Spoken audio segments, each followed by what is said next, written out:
Video ಶುರು ಮಾಡೋಕ್ಕಿಂತ ಮುಂಚೆ ಮತ್ತಷ್ಟು ರೋಚಕ ಮಾಹಿತಿಗಳಿಗಾಗಿ ನಮ್ಮ ಚಾನಲ್ಗೆ ಸಬ್ಸ್ಕ್ರೈಬ್ ಮಾಡಿಲ್ಲ ಅಂದರೆ ಸಬ್ಸ್ಕ್ರೈಬ್ ಮಾಡ್ಕೊಳ್ಳಿ, ಹಾಗೆ ಬೆಲ್ ಐಕನ್ ಮೇಲೆ ಕೂಡ ಕ್ಲಿಕ್ ಮಾಡ್ಕೊಳ್ಳಿ. ನಮಸ್ಕಾರ ಗೆಳೆಯರೆ, ಡಿವೈನ್ ಕನ್ನಡ ಯೂಟ್ಯೂಬ್ ಚಾನಲ್ಗೆ ನಿಮಗೆ ಸ್ವಾಗತ. ಗೆಳೆಯರೆ, ಇವತ್ತಿನ ಈ ಒಂದು ವಿಡಿಯೋದಲ್ಲಿ ವಿಶೇಷವಾಗಿ ನಿಮಗೆ ಈ ಒಂದು ಇಮೇಜ್ ಕಾಣಿಸ್ತಿರ್ಬೋದು. ನಿಮಗೆ ಈ ಒಂದು ಇಮೇಜಲ್ಲಿ 3 ಕುದುರೆ ಇದೆ, ಅಂದರೆ 3 ನಂಬರ್ ಇದೆ. ಅದರ ಮುಂದೆ ಡಿಫ್ರೆಂಟ್ ಸ್ಟೈಲಲ್ಲಿ ಕೂತಿರೋಂಥ ಒಂದು ಕುದುರೆಗಳು ಇದೆ. ಇದರಲ್ಲಿ ನೀವು ಒಂದು ಕುದುರೆಯನ್ನು ನೀವು ಆರಿಸ್ಬೇಕು ಅಥವಾ ಒಂದು ನಂಬರನ್ನು ನೀವು ಆಯ್ಕೆ ಮಾಡಬೇಕು. ಯಾವ ರೀತಿ ಅಂದರೆ ವಿಶೇಷವಾಗಿ ಕಣ್ಮುಚ್ಕೊಂಡು ದೇವರನ್ನು ನೆನೆಸ್ಕೊಂಡು, ಯಾವುದಾದ್ರು ಒಂದು ಇಷ್ಟ ದೇವರು ನಿಮಗೆ, ಶಿವ ಆಗಲಿ ಅಥವಾ ವಿಷ್ಣು ಆಗಲಿ, ಯಾವ ದೇವರು ನಿಮಗೆ ತುಂಬ ಇಷ್ಟ, ನೀವು ಯಾವ ದೇವ್ರನ್ನ ತುಂಬ ಭಕ್ತಿಯಿಂದ ನೋಡ್ತೀರಾ, ಆ ಒಂದು ದೇವ್ರನ್ನ ನೆನೆಸ್ಕೊಂಡು ನೀವು ಈ ಒಂದು ಇದರಲ್ಲಿ ಒಂದು ನಂಬರನ್ನು ನೀವು ಪಿಕ್ ಮಾಡ್ಬೋದು. ಪಿಕ್ ಮಾಡಿದ ನಂತರ ನೀವೇನು ಮಾಡಬೇಕು ಅಂದರೆ ಪಿಕ್ ಮಾಡ್ಕೊಂಡು ಇಟ್ಕೊಬೇಕು. ಯಾವ ರೀತಿ ಅಂದರೆ ನಾನು ಹೇಳಿದಾಗೆ ನೀವು ದೇವ್ರನ್ನ ನೆನೆಸ್ಕೊಂಡು ಕಣ್ಣು ತೆಗೆದಾಗ ನಿಮಗೆ ಯಾವ ಒಂದು ನಂಬರ್ ತುಂಬ ಆಕರ್ಷಿತವಾಗಿ ಕಾಣುತ್ತೋ ಆ ಒಂದು ನಂಬರನ್ನು ನೀವು ಪಿಕ್ ಮಾಡಿ ಇಟ್ಕೊಬೋದು.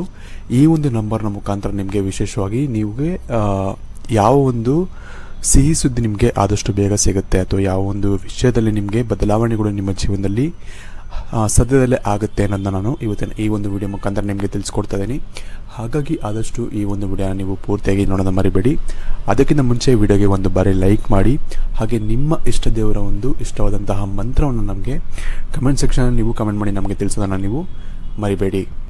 ಗೆಳೆಯರೆ, ಇದರಲ್ಲಿ ನೀವು ಮೊದಲನೇದಾಗಿ ನಂಬರ್ 1ನಲ್ಲಿ ಇರುವಂತಹ ಕುದುರೆಯನ್ನು ನೀವು ಆಯ್ಕೆ ಮಾಡಿದರೆ ವಿಶೇಷವಾಗಿ ನಿಮ್ಮ ಜೀವನದಲ್ಲಿ ಏನಾಗುತ್ತೆ ಅಂದರೆ ನಿಮಗೆ ಮನೆಗೆ ಸಂಬಂಧಪಟ್ಟಂಥ ಸಾಕಷ್ಟು ಒಂದು ಬದಲಾವಣೆಗಳು ಆಗುತ್ತೆ ಅಂತ ಇಲ್ಲಿ ತೋರಿಸ್ತಾ ಇದೆ. ವಿಶೇಷವಾಗಿ ಮನೆಗೆ ಒಂದು ಹೊಸ ಫರ್ನಿಚರ್ಸ್ ತರುವಂಥ ಒಂದು ಯೋಗ ಬರೋದಾಗಲಿ, ಅಥವಾ ಮನೆಗೆ ಏನೋ ಒಂದು ಹೊಸ ಒಂದು ಪೇಂಟಿಂಗ್ ಮಾಡೋದಾಗಲಿ, ಅಥವಾ ಮನೆಗೆ ಸಂಬಂಧಪಟ್ಟಂಥ ಒಂದು ವಿಷಯಗಳು, ಅಂದರೆ ಏನೋ ಒಂದು ಸೈಟ್ನ ನೋಡಿರ್ತೀರ, ಅದನ್ನು ತಗೊಬೇಕು ಅಂತ ತುಂಬ ಪ್ರಯತ್ನ ಪಡ್ತಿರ್ತೀರ, ಆದರೆ ಆಗ್ತಿರೋದಿಲ್ಲ. ಅದನ್ನು ತಗೊಳ್ಳುವಂತಹ ಒಂದು ಸಂದರ್ಭಗಳು ಅಥವಾ ಸಿಚುವೇಶನ್ಗಳು ಕ್ರಿಯೇಟ್ ಆಗೋದಿರಲಿ. ಇಂಥ ಸಾಕಷ್ಟು ವಿಚಾರಗಳು ನಿಮಗೆ ಮನೆಗೆ ಸಂಬಂಧಪಟ್ಟಂಥ ಒಂದು ವಿಷಯದಲ್ಲಿ ನಿಮಗೆ ಚೇಂಜಸ್ ಅನ್ನೋದು ಕಾಣುತ್ತೆ ಅಂತಲೇ ಹೇಳ್ಬೋದು. ಅಥವಾ ಇದಲ್ಲದೆ ಇದು ನಾರ್ಮಲ್ ಆಗಿ ಮನೆಗೆ ಸಂಬಂಧಪಟ್ಟಂಥದ್ದು ವಿಷಯಗಳು. ಇನ್ನು ಮನೆಯ ಒಳಗಡೆ ಇರುವಂಥ ಒಂದು ಸಿಚುವೇಶನ್ಗಳು ಕೂಡ ಬದಲಾವಣೆಗಳು ಆಗ್ಬೋದು. ಅಂದರೆ ನಿಮಗೆ ಫ್ಯಾಮಿಲಿಯಲ್ಲಿ, ನಿಮ್ಮ ವಿಶೇಷವಾಗಿ ಫ್ಯಾಮಿಲಿಯಲ್ಲಿ ಏನಾದರೂ ಪ್ರಾಬ್ಲಮ್ ಇತ್ತು, ಕಿರಿಕಿರಿ ಇತ್ತು ಅಂದರೆ ಅದೆಲ್ಲವೂ ಕೂಡ ಕಮ್ಮಿ ಆಗೋದಾಗಲಿ, ಅಥವಾ ಏನೋ ಒಂದು ಚೇಂಜಸ್, ಪಾಸಿಟಿವ್ ಚೇಂಜಸ್ ನಿಮ್ಮ ಮನೆ ಒಳಗಡೆ ಆಗೋದಾಗಲಿ, ಇಂತಹ ಸಾಕಷ್ಟು ಘಟನೆಗಳು ನಡೆಯುವಂಥ ಸಾಧ್ಯತೆಗಳು ತುಂಬ ಹೆಚ್ಚಾಗಿರುತ್ತೆ ಅಂತ ಹೇಳ್ಬೋದು. ಇದು ನಿಮಗೆ ಸಿಹಿ ಸುದ್ದಿ ಅಂತಲೇ ಹೇಳ್ಬೋದು. ನಿಮಗೆ ಇಲ್ಲಿ ಒಂದು ಸಜೆಷನ್ ಏನು ಕೊಡ್ಬೋದು ಅಂದರೆ, ನಿಮಗೆ ಯಾರಾದರೂ ಏನಾದರೂ ಹೇಳ್ತಾರೆ ಅಂದರೆ ಅವರು ನಿಮಗಿಂತ ಕಮ್ಮಿನೇ ಆಗಿರಲಿ, ಅಥವಾ ಅಂದರೆ ಅವರು ನಿಮಗಿಂತ ಕಮ್ಮಿ ಓದೋರಾಗಿರಲಿ, ಅಥವಾ ನಿಮ್ಮ ಕೆಳಗಡೆ ಪೊಸಿಷನಲ್ಲಿರಲಿ, ಏನೇ ಆಗಿರಲಿ, ಯಾರಾದರೂ ಒಂದು ಬಂದು ನಿಮಗೆ ಒಳ್ಳೆಯ ವಿಷಯಗಳನ್ನ ಹೇಳ್ತಾರೆ ಅಂದರೆ ಅದನ್ನು ಕೇಳಿಸ್ಕೊಳ್ಳಿ, ಒಂದು ಸಜೆಷನ್ ಅಂತ ತಿಳ್ಕೊಳ್ಳಿ. ಅದರಿಂದ ನಿಮಗೆ ಅಂದರೆ ನೀವು ಅದನ್ನು ಕೇಳಿಸ್ಕೊಂಡು ಅದನ್ನು ನೀವು ನಿಮ್ಮ ಜೀವನದಲ್ಲಿ ಇಂಪ್ಲಿಮೆಂಟ್ ಮಾಡಿಕೊಂಡಾಗ ಅದರಿಂದ ನಿಮಗೆ ಸಾಕಷ್ಟು ಒಳ್ಳೆಯದಾಗುತ್ತೆ ಅಂತ ಹೇಳ್ಬೋದು. ವಿಶೇಷವಾಗಿ ನಿಮಗೆ ಸಾಕಷ್ಟು ಜನ ಬಂದು ನಿಮಗೆ ಸಜೆಷನ್ಗಳನ್ನ ಕೊಡ್ತಾರೆ, ಬಟ್ ಅದನ್ನು ನೀವು ಸೀರಿಯಸ್ ಆಗಿ ತೊಗೊಳಕ್ಕೆ ಹೋಗಲ್ಲ. ಬಟ್ ನಾನು ಹೇಳೋದೇನೆಂದರೆ, ನೀವು ಅದನ್ನು ಸೀರಿಯಸ್ ಆಗಿ ತೊಗೊಳ್ಳಿ. ಅದನ್ನು ಯಾರೇ ಬಂದು ಹೇಳಿದ್ರು ಕೂಡ ಅಷ್ಟೇ, ಏನೋ ಒಂದು ಹೇಳ್ತಾರೆ ಅಂದರೆ ಅದು ಯಾರು ಕೂಡ ಸುಮ್ಮನೆ ಹೇಳೋದಿಲ್ಲ. ಏನೋ ಒಂದು ನಿಮ್ಮಲ್ಲಿ ಚೇಂಜಸ್ ಕಂಡಿರ್ತಾರೆ, ಹಾಗಾಗಿ ನಿಮಗೆ ಹೇಳಿರ್ತಾರೆ. ಹಾಗಾಗಿ ಏನಾದರೂ ಬಂದು ಯಾರಾದರೂ ಹೇಳಿದ್ರೆ ಅದನ್ನು ಸ್ವಲ್ಪ ಸೀರಿಯಸ್ ಆಗಿ ತೊಗೊಳ್ಳಿ. ಅದರಿಂದ ನಿಮಗೆ ಸಾಕಷ್ಟು ಒಂದು ಒಳ್ಳೆಯದಾಗುತ್ತೆ ಅಂತಲೇ ಹೇಳ್ಬೋದು.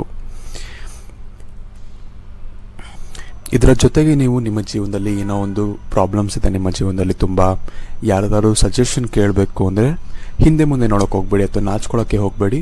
ಯಾರಾದರೂ ತಿಳಿದಿರೋರು ಇದ್ದಾರೆ ಅಂತ ಗೊತ್ತಿದ್ರೆ, ಅಥವಾ ಯಾರಾದರೂ ನನಗಿಂತ ಜಾಸ್ತಿ ತಿಳ್ಕೊಂಡಿದ್ದಾರೆ ಅಂತ ನಿಮ್ಗೆ ಅನ್ಸಿದ್ರೆ ಹೋಗಿ ಅವ್ರ ಹತ್ರ ಮಾತಾಡಿ, ಅವರ ಸಜೆಷನನ್ನು ಕೇಳಿ, ಅವರಿಂದ ಏನಾದರೂ ಪರಿಹಾರಗಳು ಸಿಗುತ್ತೆ ಅನ್ನೋ ಹಾಗಿದ್ರೆ ಹೋಗಿ ಅವ್ರ ಹತ್ರ ಮಾತಾಡಿ ನಿಮ್ಮ ಮನಸ್ಸನ್ನು ಹಗುರ ಮಾಡ್ಕೊಳ್ಳಿ. ಇದರಿಂದ ಕೂಡ ನಿಮಗೆ ಸಾಕಷ್ಟು ಒಳ್ಳೆಯದಾಗುತ್ತೆ. ಏನೋ ಒಂದು ಸಜೆಷನ್ ಸಿಗುತ್ತೆ, ಅದರಿಂದ ನಿಮ್ಮ ಜೀವನವೇ ಬದಲಾಗ್ಬೋದು. ಈ ಒಂದು ಕಾರಣದಿಂದಾಗಿ ಆ ಥರ ಸಿಚುವೇಶನ್ಗಳು ಬಂದರೆ ನೀವು ಯಾವುದಕ್ಕೂ ಕೂಡ ಹಿಂಜರಿಬೇಡಿ, ಹೋಗಿ ಸಜೆಷನನ್ನು ಕೇಳಿ, ಹಾಗೆ ಅದರಿಂದ ನಿಮ್ಮ ಜೀವನವನ್ನು ಇನ್ನಷ್ಟು ಇಂಪ್ರೂವ್ ಮಾಡ್ಕೊಳ್ಳಿ ಅಂತಲೇ ಹೇಳ್ಬೋದು. ನಿಮಗೆ ನಿಮ್ಮ ಮುಂದಿನ ಭವಿಷ್ಯ ಹೇಗಿದೆ ಎಂದು ತಿಳಿದುಕೊಳ್ಳುವ ಕುತೂಹಲ ಇದೆಯೇ? ಹಾಗೆ ನಿಮ್ಮ ಮಕ್ಕಳ ಮುಂದಿನ ಭವಿಷ್ಯ ಹೇಗಿದೆ ಎಂದು ತಿಳಿದುಕೊಳ್ಳುವ ಕುತೂಹಲ ಕೂಡ ನಿಮಗೆ ಇದ್ದೇ ಇರುತ್ತೆ. ಹಾಗಿದ್ದರೆ ನಿಮಗೆ ನಿಮ್ಮ ಹಾಗೂ ನಿಮ್ಮ ಮಕ್ಕಳ ಜಾತಕದ ಅವಶ್ಯಕತೆ ಇದೆ. ಹಾಗಿದ್ರೆ ಇಲ್ಲಿದೆ ನಿಮಗೆ ಸುವರ್ಣಾವಕಾಶ. ಡಿವೈನ್ ಕನ್ನಡ ವತಿಯಿಂದ 499ಕ್ಕೆ ಸಿಗುವಂತಹ ಕಂಪ್ಲೀಟ್ ಜಾತಕ ನಿಮಗೆ ಕೇವಲ 299 ರೂಪಾಯಿಗೆ ಸಿಗ್ತಾ ಇದೆ. ಜಾತಕದಲ್ಲಿ ನಿಮಗೆ ವಿದ್ಯಾಭ್ಯಾಸ, ವಿವಾಹ, ಉದ್ಯೋಗ, ಆರೋಗ್ಯ, ಸಂತಾನ ಹಾಗೆ ವ್ಯಾಪಾರ ವ್ಯವಹಾರಕ್ಕೆ ಸಂಬಂಧಪಟ್ಟಂತಹ ಎಲ್ಲ ಮಾಹಿತಿಗಳು ನಿಮಗೆ ಈ ಒಂದು ಜಾತಕದಲ್ಲಿ ನಿಮಗೆ ಸಿಗುತ್ತೆ.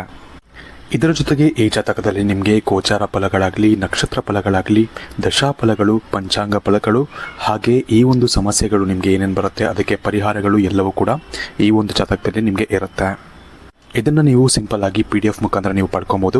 ಇದನ್ನು ನೀವು PDF ರಿಸೀವ್ ಮಾಡಿದ ತಕ್ಷಣ ನೀವು ನಿಮ್ಮ ಹತ್ತಿರ ಇರುವಂತಹ ಜೆರಾಕ್ಸ್ ಶಾಪಲ್ಲಿ ಇದನ್ನು PDF ಮೇಲೆ ನೀವು ಪ್ರಿಂಟ್ ಬೇಕಾದ್ರೂ ಮಾಡಿಸ್ಕೊಬೋದು, ಅಥವಾ ಮೊಬೈಲಲ್ಲೇ ನೀವು ಈ ಒಂದು ಜಾತಕವನ್ನು ನೋಡ್ಕೊಬೋದು. ಆರ್ಡರ್ ಮಾಡುವುದಕ್ಕಾಗಿ ವಿಡಿಯೋ ಕೆಳಗಡೆ ಡಿಸ್ಕ್ರಿಪ್ಷನ್ ಬಾಕ್ಸಲ್ಲಿ ಮೊದಲನೇ ಲಿಂಕ್ ಇರುತ್ತೆ, ಅದರ ಮೇಲೆ ನೀವು ಕ್ಲಿಕ್ ಮಾಡಿ ಇದು ಡೈರೆಕ್ಟಾಗಿ ನಿಮಗೆ ವಾಟ್ಸಪ್ಗೆ ಹೋಗುತ್ತೆ.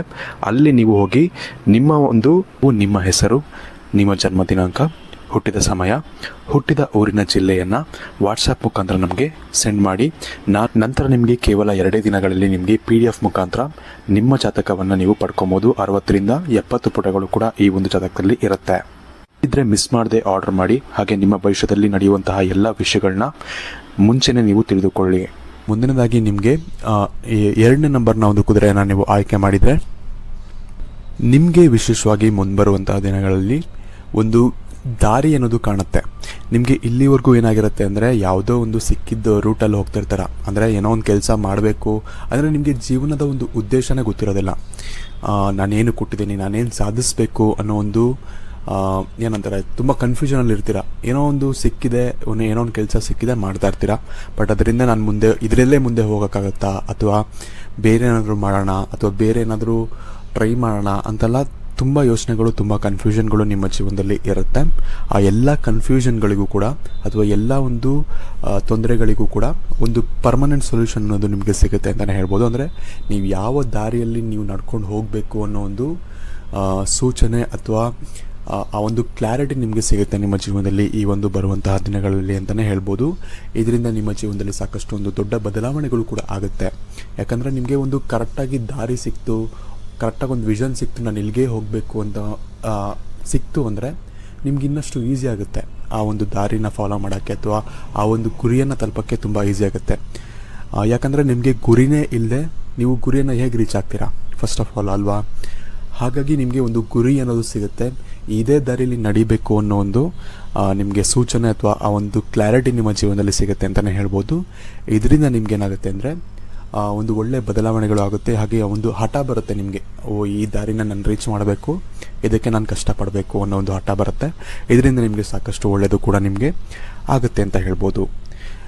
ಇದನ್ನು ನೀವು ನೆಗ್ಲೆಕ್ಟ್ ಮಾಡಬೇಡಿ. ಏನೋ ಒಂದು ಕ್ಲಾರಿಟಿ ಸಿಗ್ತಾ ಇದೆ, ಈ ರೂಟಲ್ಲಿ ಹೋಗಬೇಕು ಅಂತ ನಿಮಗೆ ಅನ್ನಿಸ್ತಾ ಇದೆ ಅಂದರೆ ಅದನ್ನು ನೀವು ನೆಗ್ಲೆಕ್ಟ್ ಮಾಡೋಕ್ಕೆ ಹೋಗಬೇಡಿ. ಆ ರೂಟಲ್ಲಿ ಹೋಗಿ ನಿಮಗೆ ಸಾಕಷ್ಟು ಒಳ್ಳೆಯ ಸಾಧನೆ ಮಾಡುವಂತಹ ಸಾಧ್ಯತೆಗಳು ಮುಂಬರುವಂಥ ದಿನಗಳಲ್ಲಿ ನಿಮಗೆ ಬರುತ್ತೆ ಅಂತ ಹೇಳ್ಬೋದು. ವಿಶೇಷವಾಗಿ ಒಂದು ಸಜೆಷನ್ ನಿಮಗೆ ಏನು ಕೊಡ್ಬೋದು ಈ ಒಂದು ವಿಡಿಯೋ ಮುಖಾಂತರ ಅಂದರೆ, 2 ಚೂಸ್ ಮಾಡಿದವ್ರಿಗೆ ವಿಶೇಷವಾಗಿ ನಿಮಗೆ ಸ್ವಲ್ಪ ಪ್ರಾಬ್ಲಮ್ಸ್ಗಳು ಅನ್ನೋದು ಸ್ಟಾರ್ಟಿಂಗಲ್ಲಿ ಆಗುತ್ತೆ. ನಿಮಗೆ ಯಾವ ಗುರಿ ಅನ್ನೋದು ಅಥವಾ ಒಂದು ಕ್ಲಾರಿಟಿ ಬರೋಕ್ಕಿಂತ ಮುಂಚೆ ನಿಮಗೆ ಸ್ವಲ್ಪ ತೊಂದರೆಗಳಾಗುತ್ತೆ, ಸ್ವಲ್ಪ ಕಷ್ಟಗಳನ್ನ ನೀವು ಅನುಭವಿಸ್ಬೇಕಾಗತ್ತೆ. ಆದರೆ ಆ ಒಂದು ಕಷ್ಟಗಳನ್ನ ಅನುಭವಿಸಿ ನಿಮಗೆ ಆ ಒಂದು ಎಕ್ಸ್ಪೀರಿಯೆನ್ಸ್ ಸಿಗುತ್ತೆ ಅಥವಾ ಆ ಒಂದು ಕ್ಲಾರಿಟಿ ಸಿಗುತ್ತಲ್ಲ, ನಂತರ ನಿಮಗೆ ಬರೀ ಸಕ್ಸಸ್ ಅನ್ನೋದೇ ಇರುತ್ತೆ. ನಿಮಗೆ ತೊಂದರೆಗಳು ಅನ್ನೋದು ಅಂದರೆ ಕೆಲವೊಂದು ವಿಚಾರದಲ್ಲಿ ಬರ್ಬೋದು, ತೊಂದರೆಗಳೇ ಇಲ್ಲದೆ ಜೀವನ ಇಲ್ಲ ನಿಮಗೂ ಗೊತ್ತಿರುತ್ತೆ. ಆದರೆ ನಿಮಗೆ ಆ ಒಂದು ಕ್ಲಾರಿಟಿ ಅಂತ ಬಂದಾಗ ನಿಮಗೆ ಸಾಕಷ್ಟು ಒಂದು ಒಳ್ಳೆಯದಾಗುತ್ತೆ ಅಂತಲೇ ಹೇಳ್ಬೋದು. ನೀವು ಅಂದ್ಕೊಂಡೇ ಇರೋದಕ್ಕಿಂತ ಹೆಚ್ಚಾಗಿ ನೀವು ಸಾಧನೆಯನ್ನು ನೀವು ಮಾಡಬಹುದಾದಂಥ ಸಾಧ್ಯತೆಗಳು ಹೆಚ್ಚಾಗಿರುತ್ತೆ ಅಂತ ಹೇಳ್ಬೋದು. ಹಾಗಾಗಿ ಯಾವುದನ್ನು ಕೂಡ ನಿರ್ಲಕ್ಷ್ಯ ಮಾಡಬೇಡಿ. ಯಾವುದಾದ್ರು ಒಂದು ಕ್ಲಾರಿಟಿ ಸಿಗ್ತಾ ಇದೆ ಅಂದರೆ ಅದನ್ನು ನೀವು ನೆಗ್ಲೆಕ್ಟ್ ಮಾಡೋಕ್ಕೆ ಹೋಗಬೇಡಿ ಅಥವಾ ಇಗ್ನೋರ್ ಮಾಡೋಕ್ಕೆ ಹೋಗಬೇಡಿ. ಆ ಒಂದು ಕ್ಲಾರಿಟಿನ ತಗೊಂಡು ಜೀವನವನ್ನು ಸುಖಮಯವಾಗಿ ಮಾಡ್ಕೊಳ್ಳಿ ಅಂತಲೇ ಹೇಳ್ಬೋದು. ಇನ್ನು ಕೊನೆಯದಾಗಿ ನೀವು ನಂಬರ್ 3ನ ನೀವು ಆಯ್ಕೆ ಮಾಡಿದರೆ, ಗೆಳೆಯರೆ ನಿಮಗೆ ವಿಶೇಷವಾಗಿ ಯಾವುದಾದ್ರು ಒಂದು ನಿಂತು ಹೋದಂಥ ಕೆಲಸಗಳು ಅಥವಾ ಯಾವುದೋ ಒಂದು ಕೆಲಸ ಮಾಡಬೇಕು, ಯಾವುದೋ ಒಂದು ಕೆಲಸವನ್ನು ನೀವು ಏನಂದರೆ ಯಾವುದೋ ಒಂದು ಕೆಲಸ, ಇವಾಗ ಏನೋ ಒಂದು ಅಂಗಡಿ ಓಪನ್ ಮಾಡಬೇಕು ಅಂತ ಅಂದ್ಕೊಂಡಿರ್ತೀರ, ತುಂಬ ದಿನದಿಂದ ಟ್ರೈ ಮಾಡ್ತಿರ್ತೀರ, ಬಟ್ ಏನಾದರೂ ಒಂದು ಅಡೆತಡೆಗಳು ಬರ್ತಾ ಇರುತ್ತೆ. ಆ ಒಂದು ನಿಂತು ಹೋದಂತಹ ಕೆಲಸ ನಿಮಗೆ ಸಾಧ್ಯ ಅಂದರೆ ಅದು ನಿಮಗೆ ಓಪನ್ ಆಗುವಂಥ ಒಂದು ಸಾಧ್ಯತೆಗಳು ಹೆಚ್ಚಾಗಿರುತ್ತೆ. ಅಂದರೆ ಆ ಒಂದು ಕೆಲಸ ಆಗುವಂಥ ಸಾಧ್ಯತೆಗಳು ಹೆಚ್ಚಾಗಿರುತ್ತೆ. ವಿಶೇಷವಾಗಿ ಏನೋ ಒಂದು ಅಂಗಡಿ ಮಾಡಬೇಕು ಅಂತ ಅಂದ್ಕೊಂಡಿರ್ತೀರ, ವಿಶೇಷವಾಗಿ ಏನೋ ಒಂದು ಕೆಲಸಕ್ಕೆ ಜಾಯ್ನ್ ಆಗಬೇಕು ಅಂತ ಅಂದ್ಕೊಂಡಿರ್ತೀರ, ಆ ಒಂದು ಕೆಲಸ ನಿಮಗೆ ಇಷ್ಟು ದಿನ ಕಾಯ್ತಾ ಇರ್ತೀರ ಅದಕ್ಕೋಸ್ಕರ, ಬಟ್ ಈಗ ನಿಮಗೆ ಆ ಒಂದು ಕನಸು ಅಥವಾ ಆ ಒಂದು ಆಸೆ ನಿಮಗೆ ಈಡೇರುವಂಥ ಒಂದು ಸಾಧ್ಯತೆಗಳು ಇಲ್ಲಿ ಹೆಚ್ಚಾಗಿ ಕಾಣ್ತಾ ಇದೆ ಅಂತಲೇ ಹೇಳ್ಬೋದು. ವಿಶೇಷವಾಗಿ ನಿಮಗೆ ಇದರಿಂದ ಸಾಕಷ್ಟು ಒಳ್ಳೆಯದು ಕೂಡ ಆಗುತ್ತೆ. ನೀವೇನೋ ಒಂದು ಅಂಗಡಿ ಓಪನ್ ಮಾಡ್ತೀರಾ ಅಂದರೆ ನೀವು ಎಕ್ಸ್ಪೆಕ್ಟ್ ಮಾಡೋಕ್ಕಿಂತ ಹೆಚ್ಚಿನ ಒಂದು ಲಾಭಗಳು ಸಿಗೋದಾಗಲಿ ಅಥವಾ ಯಾವುದೋ ಒಂದು ಕೆಲಸಕ್ಕೆ ಟ್ರೈ ಮಾಡ್ತಿದ್ರಿ ಅಂದರೆ ನೀವು ಅಂದ್ಕೊಂಡೇ ಇರೋದಕ್ಕಿಂತ ಹೆಚ್ಚಿನ ಒಂದು ಸಂಬಳ ಸಿಗೋದಾಗಲಿ ಇಂಥ ಸಾಕಷ್ಟು ಒಳ್ಳೆಯ ಘಟನೆಗಳು ನಿಮ್ಮ ಜೀವನದಲ್ಲಿ ಸದ್ಯದಲ್ಲಿ ನಡೆಯುತ್ತೆ ಅಂತಲೇ ಹೇಳ್ಬೋದು. ಆದರೆ ಒಂದು ವಿಷಯ ನೀವೇನು ನೆನ್ಪಿಟ್ಕೊಬೇಕು ಅಂದರೆ, ನಿಮಗೆ ಇಲ್ಲಿವರೆಗೂ ಯಾಕೆ ಆ ಒಂದು ಕೆಲಸ ಆಗ್ತಾ ಇರಲಿಲ್ಲ ಅಂತ ಹೇಳೋದಾದರೆ ನಿಮ್ಮ ಒಂದು ಮಾತಿನಿಂದ. ಅಂದರೆ ನೀವು ಕೆಲಸ ಆಗೋ ಟೈಮಲ್ಲಿ ಏನೋ ಒಂದು ಮಾತಾಡೋಕ್ಕೆ ಹೋಗಿರ್ತೀರ, ಅದು ಇನ್ನೊಬ್ರಿಗೆ ಏನೋ ಒಂದು ನೋವಾಗಿರುತ್ತೆ ಅಥವಾ ಏನೋ ಒಂದು ಪ್ರಾಬ್ಲಮ್ ಆಗಿರುತ್ತೆ. ಹಾಗಾಗಿ ಆ ಒಂದು ಕೆಲಸಕ್ಕೆ ಸ್ವಲ್ಪ ಅಡೆತಡೆಗಳು ಅನ್ನೋದು ಹೆಚ್ಚಾಗ್ತಿರುತ್ತೆ. ಈ ಒಂದು ಕಾರಣದಿಂದಾಗಿ ನೀವು ಏನು ಕಲಿಬೋದು ಈ ಒಂದು ವಿಷಯದಲ್ಲಿ ಅಂದರೆ, ಎಲ್ಲಿ ಮೌನವಾಗಿರಬೇಕು ಅನ್ನೋದನ್ನ ನೀವು ನೆನ್ಪಿಟ್ಕೊಬೇಕಾಗತ್ತೆ. ಎಲ್ಲಿ ಮಾತಾಡಬೇಕು ಅಲ್ಲಿ ಮಾತ್ರ ಮಾತಾಡಿ, ಎಷ್ಟಾಗುತ್ತೋ ಅಷ್ಟು ನೀವು ಮೌನವಾಗಿರಿ. ಅಂದರೆ ನಾನು ಕಂಪ್ಲೀಟಾಗಿ ಮೌನವಾಗಿರಿ ಅಂತ ಹೇಳ್ತಿಲ್ಲ, ಆದರೆ ನಿಮ್ಗೆ ಗೊತ್ತಿರುತ್ತೆ ಎಲ್ಲಿ ನಾನು ಸೈಲೆಂಟ್ ಆಗಿರಬೇಕು, ಎಲ್ಲಿ ನಾನು ಮಾತಾಡಬಾರ್ದು ಜಾಸ್ತಿ ಅನ್ನೋದು ನಿಮಗೆ ಗೊತ್ತಿರುತ್ತೆ. ಅಂಥ ಒಂದು ಜಾಗದಲ್ಲಿ ನೀವು ಮಾತನ್ನು ಕಮ್ಮಿ ಮಾಡಿ ಮೌನವಾಗಿರಿ. ಯಾರಾದರೂ ಏನಾದರೂ ಅಂದ್ಕೊಳ್ಳಿ ನಮ್ಮ ಬಗ್ಗೆ, ನಾವು ಹೆಚ್ಚು ಮಾತಾಡೋದು ಬೇಡ ಅಂತ ನೀವು ಅಂದ್ಕೊಂಡ್ಬಿಟ್ರೆ ಸಾಕು. ಎಲ್ಲಿ ಮಾತಾಡಬೇಕು ಅಲ್ಲಿ ಮಾತ್ರ ಮಾತಾಡಿದ್ರೆ ಸಾಕು, ನಿಮಗೆ ಸಾಕಷ್ಟು ಒಂದು ಗೆಲುವು ಅನ್ನೋದು ಸಿಗುತ್ತೆ. ನೋಡಿ, ನಮ್ಮ ಕೆಲಸ ಮಾತಾಡಬೇಕು ಯಾವಾಗಲೂ ಕೂಡ, ನಾವು ಮಾತಾಡೋದಲ್ಲ, ನಮ್ಮ ಕೆಲಸ ಮಾತಾಡಬೇಕು ಅಂತಲೇ ಹೇಳ್ಬೋದು. ನಮ್ಮ ಕೆಲಸದಿಂದನೇ ನಾವು ಉತ್ತರ ಕೊಡಬೇಕಾಗತ್ತೆ ಬೇರೆಯವ್ರಿಗೆ. ನಮ್ಮ ಮಾತಿಂದ ಎಷ್ಟೇ ಉತ್ತರ ಕೊಟ್ಟರು ಅದಕ್ಕೆ ಬೆಲೆ ಇರೋದಿಲ್ಲ. ಹಾಗಾಗಿ ನಮ್ಮ ಕೆಲಸದಿಂದ ಅಥವಾ ನಮ್ಮ ಕೆಲಸನೇ ಅವ್ರಿಗೆ, ಯಾರು ನಮ್ಮ ಬಗ್ಗೆ ಮಾತಾಡ್ತಾರೆ ಅಥವಾ ಯಾರು ನಮ್ಮ ಬಗ್ಗೆ ಕೀಳಾಗಿ ನೋಡ್ತಾರೆ ಅವ್ರಿಗೆ ನಮ್ಮ ಕೆಲಸನೇ ಉತ್ತರ ಕೊಡಬೇಕು. ಇದನ್ನು ನಾನು ಹೇಳ್ತೀನಿ ನಿಮಗೆ ಅಷ್ಟೇ. ಹಾಗಾಗಿ ಆದಷ್ಟು ಮಾತನ್ನು ಕಮ್ಮಿ ಮಾಡಿ, ಎಲ್ಲೆಲ್ಲಿ ಆಗುತ್ತೋ ಅಲ್ಲಿ ಮೌನವಾಗಿರಿ. ನಿಮಗೆ ಇದರಿಂದ ಸಾಕಷ್ಟು ಒಳ್ಳೆಯದಾಗುತ್ತೆ ಅಂತಲೇ ಹೇಳ್ಬೋದು. ಇನ್ನು 3 ನಂಬರ್ಗಳ ಬಗ್ಗೆ ಹೇಳಿದ್ದೀನಿ. ಇನ್ನು ವಿಡಿಯೋ ಇಷ್ಟ ಆಗಿರೋ ಲೈಕ್ ಮಾಡಿ, ಶೇರ್ ಮಾಡಿ. ಹಾಗೆ ನೀವು ಯಾವ ನಂಬರನ್ನು ಆಯ್ಕೆ ಮಾಡಿದ್ರೆ ನಮಗೆ ಕಮೆಂಟ್ ಮಾಡಿ ತಿಳಿಸಿ. ಹಾಗೆ ನಿಮ್ಮ ಇಷ್ಟ ದೇವರ ಒಂದು ಇಷ್ಟವಾದಂಥ ಮಂತ್ರ ಕೂಡ ನಾನು ನಿಮಗೆ ಕಮೆಂಟ್ ಮಾಡಿ ಹೇಳಿ ಅಂತ ಹೇಳಿದ್ದೆ, ಅದನ್ನು ಕೂಡ ನೀವು ಕಮೆಂಟ್ ಮಾಡೋದನ್ನ ಮರಿಬೇಡಿ. ಹಾಗೆ ಆದಷ್ಟು ಈ ಒಂದು ವಿಡಿಯೋನ ನಿಮ್ಮ ಫ್ರೆಂಡ್ಸ್ ಹಾಗೂ ಫ್ಯಾಮಿಲಿ ಜೊತೆ ಶೇರ್ ಮಾಡ್ಕೊಳ್ಳೋದನ್ನ ಕೂಡ ಮರಿಬೇಡಿ. ಧನ್ಯವಾದಗಳು.